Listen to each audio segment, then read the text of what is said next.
Bien, volvemos aquí al piso de Mañaneros y ya estamos con este tema muy delicado que les dijimos que íbamos a tratar aquí en Mañaneros, porque se trata, bueno, en este caso de niños oriundos de Carlos Paz. Hoy no están viviendo aquí porque en medio de todo este proceso la madre decidió irse con los chicos hacia otra ciudad a raíz de, distintas circunstancias que algunas vamos a hablar ahora con los abogados. Estamos aquí con la doctora Natalia Carmona y con Claudio Boneto, quienes son abogados, creo que en la parte civil y penal, de la madre de estos chicos, la madre también oriunda de Carlos Paz, que están ante esta situación. Bienvenidos, gracias por venir. Queremos tratar este tema porque había sido hace 10 días que lo venimos un poco manejando por las complicaciones que tiene esta causa, y en las cuales queríamos ver un poco cuál es la situación, ¿no?, hoy de la madre con esos niños, y lo que disparó un poco la desesperación de la familia, que fue un poco no oír o no darle, me parece por parte de la jueza, no darle atención al tema del abuso y buscar el restablecimiento del vínculo con los abuelos, ¿no? Digo, para que me cuenten ustedes más o menos si estamos ahí orientados. ¿Empiezas, Clau? Sí. En primer lugar, sí. Yo no voy a hablar de la parte de familia porque sí, es ella quien interviene, pero sí quiero hacer una corrección con relación Dale, lo que quieras. a que la mamá no se fue y llevó a los niños a Trelew, sí, se fue de vacaciones a Trelew y los niños pidieron quedarse ahí. Ajá, ok, bien. Entonces esto fue oportunamente comunicado a la justicia en las instancias que debíamos hacerlo, se conoce el paradero, se sabe dónde están. Bien. Y obviamente fue un requerimiento de ellos por sentirse más seguro y con más confianza en el lugar. Bien. Es decir, no es una decisión de Bien. la madre tomada desde aquí. ¿Hace cuánto que están ellos allá? Debe ser los primeros días de abril, porque fue el momento en que ella tenía la licencia por vacaciones. Bien. O sea, fue justamente eso, y ella Y se va a ese lugar porque tiene familiares. Claro, o sea, Bien. fue justamente por eso, o sea, no. ¿Cuándo comienzan o cómo se detectan? Porque yo tengo entendido que fue en la escuela que se detectaron algunos problemas con los niños y a partir de ahí se realiza una investigación y una denuncia por abuso, ¿no? En realidad comienza antes. Bien. Esta causa tiene inicio en una intervención, en una lesión genital que tiene uno de los niños, que motiva que sean atendidos en un hospital público, producto de lo cual, previo examen por parte del profesional, se exigió a la madre formular la denuncia. Bien. A partir de ahí, cuando ella formula la denuncia, ella no se indica a ninguna persona, es decir, no acusa a nadie. Claro. Y tampoco ella tenía sospechas de que esto fuera de naturaleza sexual, como presuntamente la profesional y médica que lo había atendido le estaba haciendo conocer. Claro. Fue producto de eso que inicia la primera denuncia. Esa denuncia estuvo a cargo de la investigación del doctor Masucci. Sí. En esa causa la mamá no se constituyó en querellante en representación de sus hijos. Bien.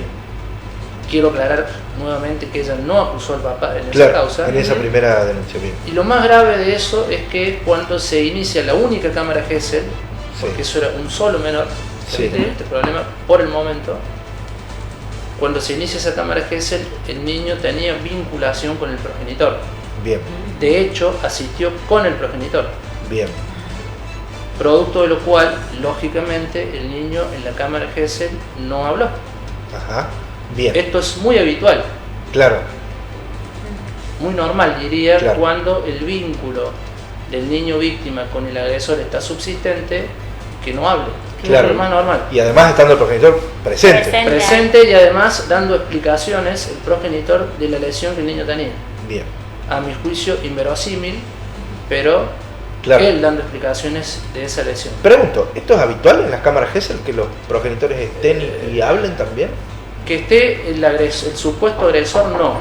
Bien. No debería serlo. No claro, lo que pasa es que no estaba indicado. Claro, no, sí.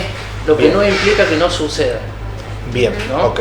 ¿Por qué? Porque hay un efecto contraproducente en el niño, nosotros le decimos un bloqueo psíquico, que verdaderamente cuando él presencia al agresor o a quien ha sido su agresor, obviamente que se bloquea y no habla. Claro. Entonces muchas veces sucede de que esto actúa como una herramienta para provocar esa reacción. Claro, inhibitoria, sí. Sí. Entonces, Claro, digo, a ver, no debería suceder, pero no implica que sea infrecuente que suceda. Bien. Eso pasó. Esa causa fue archivada por el doctor Masucci, pero quiero aclarar que antes de que se formulara el archivo, o ahí en simultáneo, la mamá fue llamada por el colegio, en donde se le informó ciertos comportamientos que el niño tenía, inadecuados, de contenido sexual. ¿Del mismo niño? Del mismo niño. Entonces el colegio exigió, porque ya venía haciendo un seguimiento, que la mamá formulara la denuncia o actuaba el colegio en consecuencia. Bien. Producto de la cual la mamá habla con el niño y le dice, mirá, ¿qué está pasando? Claro.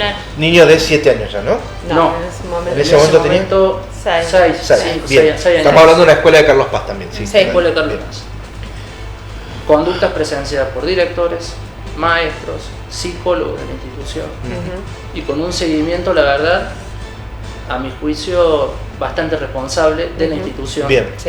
Y que habla muy bien, no solo de las personas que estuvieron en eso, sino de la institución como tal. Bien. Producto de esa información, la mamá logra hablar con el niño y el niño algo le cuenta de lo que había sucedido, no solo con la lesión anterior, sino de otros comportamientos y quién sería el autor. Claro. A partir de ahí la mamá formula la segunda denuncia. Bien. Nuevamente llamada con posterioridad desde el colegio para informarle nuevos sucesos. Episodios, claro. Y después sucede que el menor también le cuenta. Es decir, no solo teníamos que un solo niño, sino que ahora el menor también comienza a tener esta situación. A comentarle a su mamá lo que había sufrido. Bien.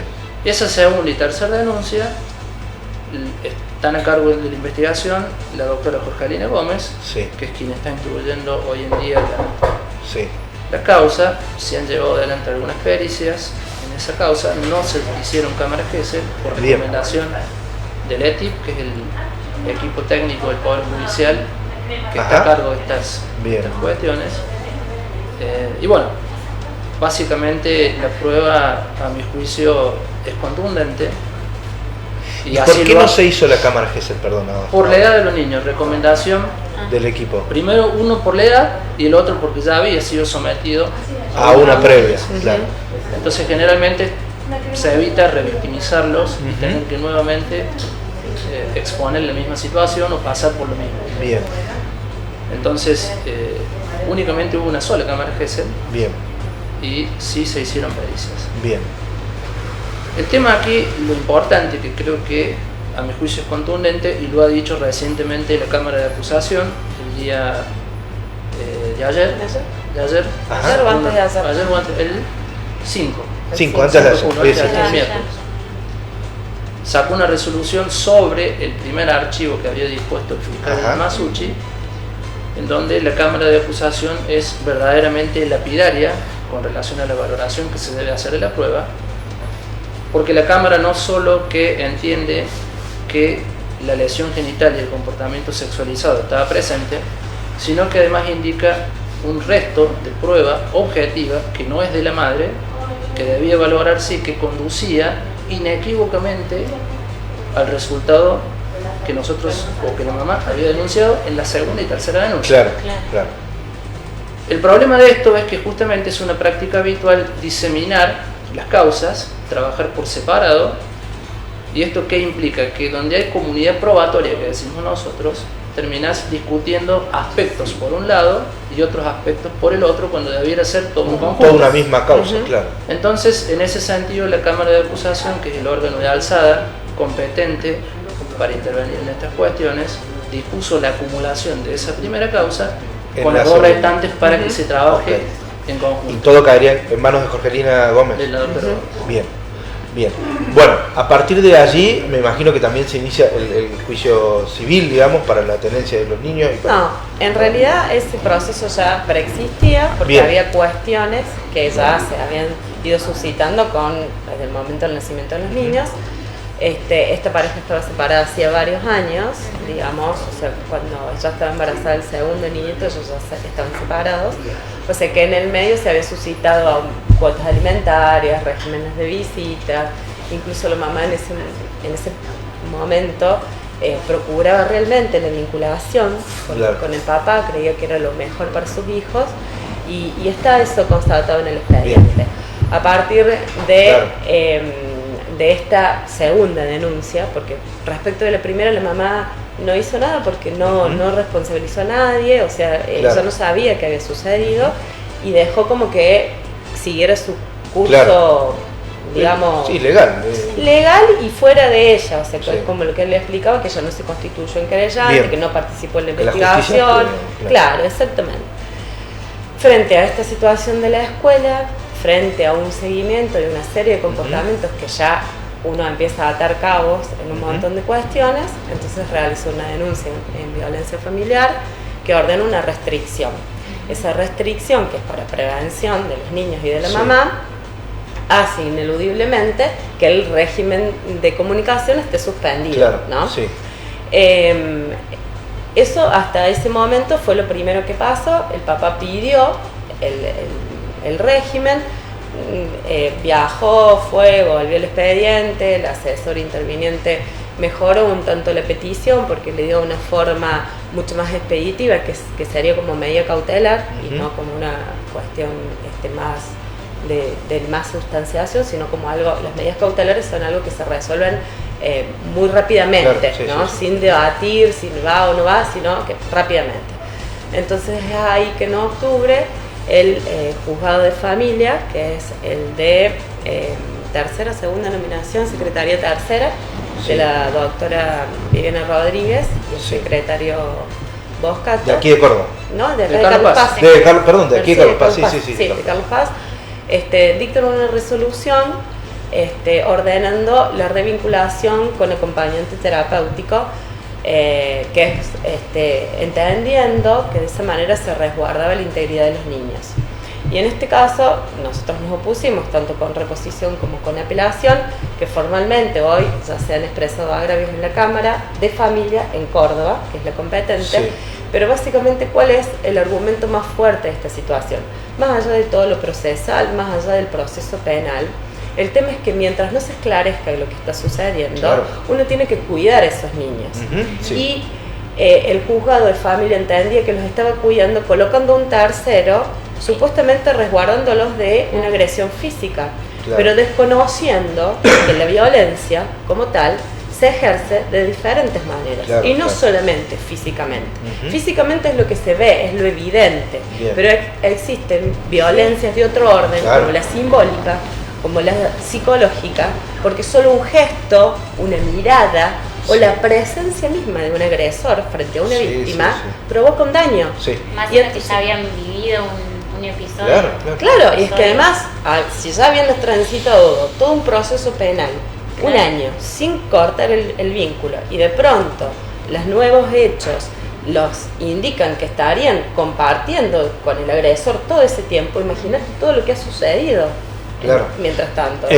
A mí, digamos, más allá de lo civil, que forma parte de todo esto y que, digamos, es por lo que la verdad la madre o la familia de la madre también ha recurrido a los medios para tratar de visibilizar la causa, porque el problema, digamos, hoy principal es que mientras la justicia resuelve lo penal, en lo civil se está tomando una medida que al menos al sentido común parece contraria a lo que debería ser, ¿no? Entonces eso es lo que llama la atención. Hay datos, indicios que dicen que no solo el padre sería el agresor, sino que, esto es lo que empieza a llamar un poco la atención, ¿no? Sí. Dos cosas. Primero, hay que ser cautos, porque son datos que los niños, hoy producto de la falta de contacto que tienen con el agresor y al haber adquirido un poco más de confianza en el lugar, en la madre, están empezando a soltarse y a contar cuestiones que son, a nuestro juicio, preocupantes, que se indican a un cúmulo de personas que preferiría en cierto modo que se investigue por parte de la justicia. Claro. Pero serían más de una las personas que son varias personas. Son varias. Pero antes de que hagas esa aclaración, quiero decir que por qué la situación tan apremiante, por qué recurrir a los medios, porque esta cuestión cuando a raíz del viaje, que están de vacaciones, de la necesidad que expresan los chicos, de la mamá verse contenida en otro espacio por su familia, encontrar trabajo, encontrarles lugar para que vayan a la escuela, sentir que sus hijos pueden salir a la calle sin miedo, porque esa es la diferencia con vivir en esta ciudad. Entonces se plantea una medida cautelar y automáticamente el juzgado de acá, si bien nos notifica y nosotros nos oponemos, después bloquea toda posibilidad de ver el expediente, manda una orden de que regresen los niños, o sea, violentando todo, violentando la investigación penal, violentando lo que se estaba tramitando con respecto al régimen en la Cámara que estaba apelado, violentando la situación de vulnerabilidad en la que se encuentran los niños, violentando que allá se pidió auxilio, se puso un conocimiento, acá nosotros dijimos dónde están, nadie está ocultando, nadie está queriendo evadir nada, simplemente estamos tratando de darle a esos niños la posibilidad de un tiempo más tranquilo, de un tiempo que les permita reconstituir lo que pasa. Entonces, frente a eso, de pronto empiezan a salir, que es lo que está diciendo, un montón de otras cosas que también tienen que ver con esta cuestión de sentirse a salvo. Y que de pronto hay una orden hoy allá que a ellos les está exigiendo volver. Bien, eso está siendo apelado hoy. Sí, está cuestionado en todos lados, acá, allá, en todos los ámbitos, en todos los órdenes. Se han presentado, no es una cuestión solamente mediática, y lo mediática fue el último paso, sino que anduvimos por todos los organismos de derechos humanos haciendo todas las presentaciones habidas y por haber, tratando de que escuchen a los chicos, cuiden a los chicos, nadie está diciendo otra cosa. Hoy, desde la parte civil, por lo menos que es la que me compete, que respeten sus tiempos, sus necesidades, sus deseos. Entonces no sé si vos querías agregar algo más. Eso era lo que yo quería agregar, por eso fue tan apremiante la situación hoy. Usted decía recién que el sentido común indica que la justicia de familia debiera aguardar lo que sucede con lo penal. Justamente en este caso en particular el sentido común no fue el más común de los sentidos. ¿Y por qué lo digo?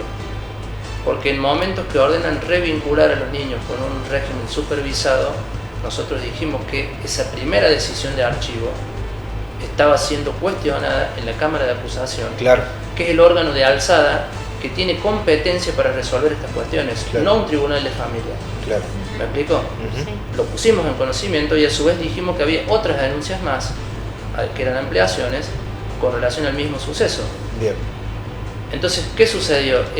La premura, a mi juicio, del juzgado de familia, lleva a que hoy estén en una situación verdaderamente preocupante desde lo jurídico, porque tienen una resolución en la Cámara de Acusación a la cual no esperaron, en donde les está diciendo prácticamente que los niños, hay indicadores de que los niños han sido abusados y que el hecho existió.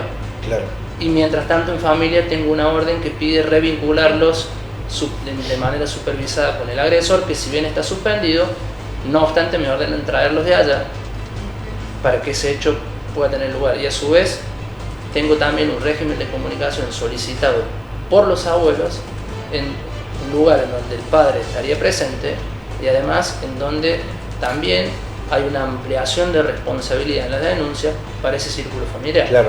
Entonces digo, a ver, el sentido común indica que debiéramos proteger a los niños como primera medida. El problema es que muchas veces creemos que el derecho del progenitor está equiparado o en mayor prevalencia con relación al niño. Y es justamente el error que se está cometiendo en familia, y no esperar lo que suceda con lo penal. Entonces ahora están en una situación verdaderamente complicada, porque tienen una resolución del órgano competente, reitero, que es la Cámara de Acusación, que les está diciendo justamente, cuidado que el hecho ha existido y estos niños tienen indicadores. Observen. La fiscalía aquí de la doctora Gómez continúa con la investigación. Ella continúa, lo que pasa, reitero, que el primer tramo o la primera causa había intervenido el doctor Masucci, sí. Y había archivado, y eso fue a la Cámara de Acusación, y ella queda con el resto. Ahora la Cámara de Acusación resuelve que esa causa estuvo mal archivada. Bien. Y que debían apartar al fiscal Masucci y acumularlo a lo que está tramitando la doctora Gómez. Siempre que se aparte, esto lo voy a decir yo, no lo voy a decir un abogado, siempre que se aparte el fiscal Masucci de alguna causa siempre va a ser positivo, porque lo que ha hecho con todas las causas que tiene Carlos Paz es un desastre, así que bueno. Lo digo yo, sí. Otra cuestión que quiero aclarar de lo penal, que me parece es el motivo más importante que la gente por ahí no conoce de esta problemática. El abuso sexual infantil intrafamiliar es un delito verdaderamente complicadísimo de probar. Muy complicado. Sí.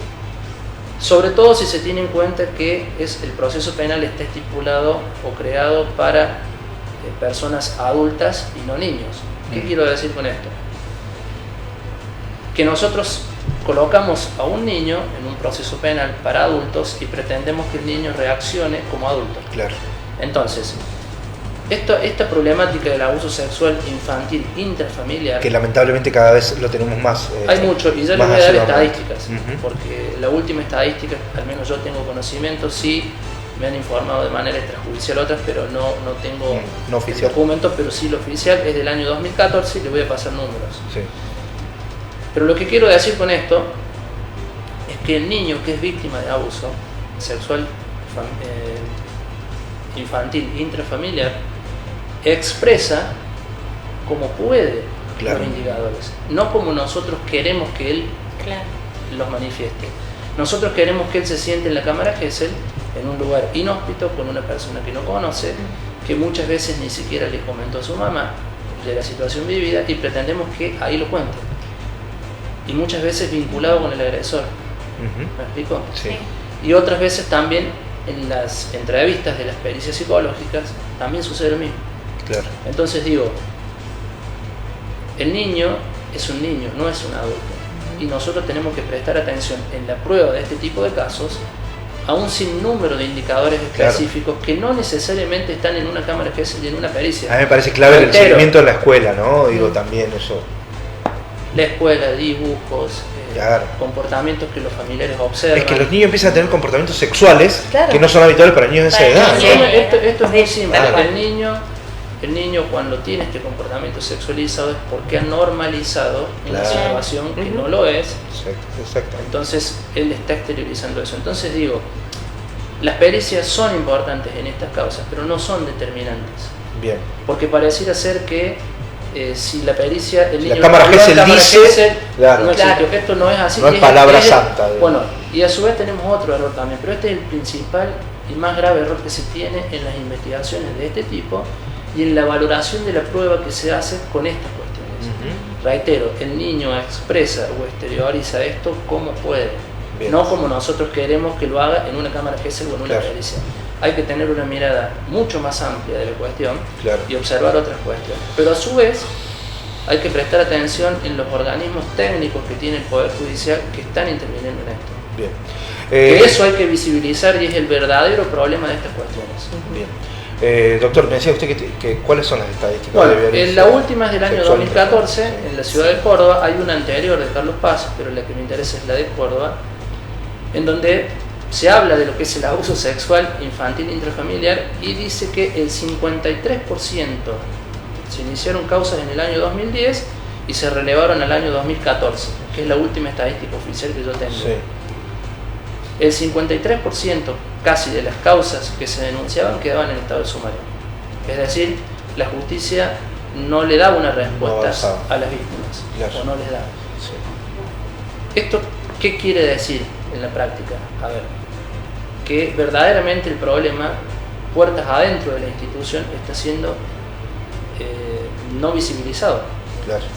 Porque el 53% de las causas que quedan en estado de sumario, hay que preguntarse si verdaderamente la justicia les ha dado respuesta o no, y si verdaderamente es idóneo el equipo técnico que tiene para llevar adelante esto. Hay profesionales muy buenos en el equipo técnico, pero hay otros que no.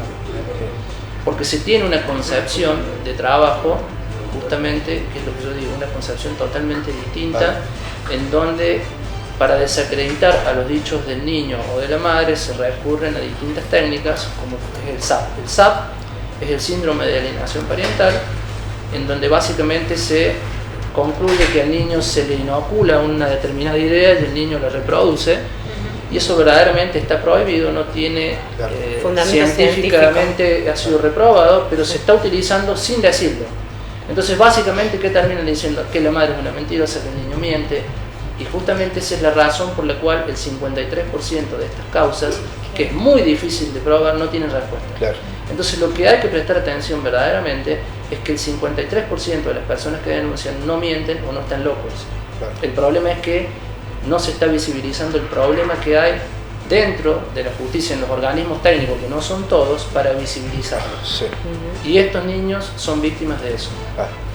Con la suerte de que en esta causa en particular, a diferencia de muchas otras, hay intervención muy responsable de una institución educativa que nadie puede dudar, terapeutas, médicos de hospitales públicos, o sea, hay un cúmulo que permite reconstruir, si se quiere, y suturar esa falencia que el sistema tiene. Bien. Pero hay causas en donde eso no sucede.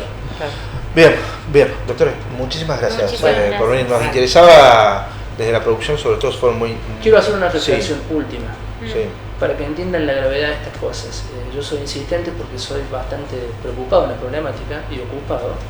Hace unos pocos días hay un caso de una ciudadana holandesa en donde pidió la eutanasia por haber sido víctima de hechos de abuso. Bueno, para que comprendan verdaderamente el daño que genera esto, y si no cuidamos a los niños y no los protegemos, termina sucediendo. Bueno, acabamos de tener la etapa de La Voz del Interior el domingo pasado, creo que fue, con un cura que recién después de 30 o 40 años de profesión se anima a decir que fue abusado cuando era seminarista, digamos, los abusos en el seminario. Digamos, no es una situación normal el abuso de que uno lo roban y uno denuncia. A vos te roban el auto, lo denuncias. No, es una situación que implica una serie, además de estigmas sociales muy importantes que van inhibiendo la capacidad de uno de contar la situación, más si se trata de niños, más si en lo intrafamiliar se va haciendo cada vez más grave, como bien lo dice el doctor, y en esto también en un momento se me ocurrió hacer hincapié en esto, y vuelvo al mismo ejemplo, no estamos hablando de robo de cartera, que 53% de robo de cartera no se resolvió, estamos hablando de agresiones sexuales que dejan marcado a los niños para toda su vida, y que muchas veces también los dejan marcado imitando actitudes, digo, lamentablemente, porque pasa esto, porque claro, se normaliza y después se imita. Cuando son grandes imitan la situación por una cuestión de normalización. ¿Sabe cuál es el tema? Que el proceso penal debe amoldarse al tiempo del niño y no el niño al tiempo del proceso. Sí. Ese es el principal gran error. Sobre todo en los procesos penales. Y muchas veces quienes cometen este tipo de actos conocen que mientras más apurado es el proceso, mejores resultados obtienen ellos. ¿Por qué? Porque no se respeta el tiempo del niño para que lo pueda madurar, que lo pueda exteriorizar, que lo pueda hablar. Entonces, ese es un problema también que tenemos, de que ponemos el niño al tiempo del proceso y no el proceso al tiempo del niño. Nos hemos quedado sin tiempo, pero quiero que me digan, bueno, ¿qué esperamos ahora? O sea, ¿cuál es la próxima resolución que tenemos que esperar y de dónde depende? Yo básicamente creo, en función de lo que ha resuelto la Cámara de Acusación, que debiera inmediatamente, y así lo vamos a requerir, imputarse al progenitor en la parte penal por el delito de abuso sexual, a mi juicio gravemente ultrajante, reiterado, con corrupción de menores agravadas. Pero eso creo que no es lo más importante hoy. Lo más importante hoy es que la medida cautelar que ordenó la jueza, que de revincular a los niños y a su vez de que regresen, tiene que ser revocada, porque la cautelar es una medida provisoria y hay un elemento nuevo, que es una resolución de la Cámara de Acusación que está diciendo el niño está en riesgo. ¿De quién depende esa revocación? Esa revocación de la medida cautelar del juzgado de familia. ¿Del mismo juzgado de familia? De acá, del juzgado de familia de acá. Del mismo juzgado de familia que lo tomó a la resolución. Por supuesto. Justamente la medida cautelar lo que tiene como característica principal, que es provisoria, se puede modificar en cualquier momento y con base a nuevas pruebas y elementos, ¿no? Es una resolución contundente. Esa es la más inmediata, la más urgente. La otra ya está en la Cámara de allá en Córdoba y va a demorar su tiempo procesal, pero la más urgente es la que se tiene que revocar acá en Carlos Paz. Bien. Muchísimas Muchísimas gracias. gracias. Muchísimas gracias por Gracias. Bueno, queremos aclarar además desde la producción que nos hemos contactado con los abogados del padre, en este caso también, que en ese sindicato no han tomado la decisión de no hablar, porque bueno, es nuestra labor también, más allá de la posición personal de cada uno, tomar digamos, las dos voces. No han querido hablar y no van a hablar del tema, tanto los abogados como las personas involucradas, lógicamente, quizás por un resguardo. Así que bueno, por eso vamos a tener esta versión, ¿sí? ¿Nos vamos a la pausa?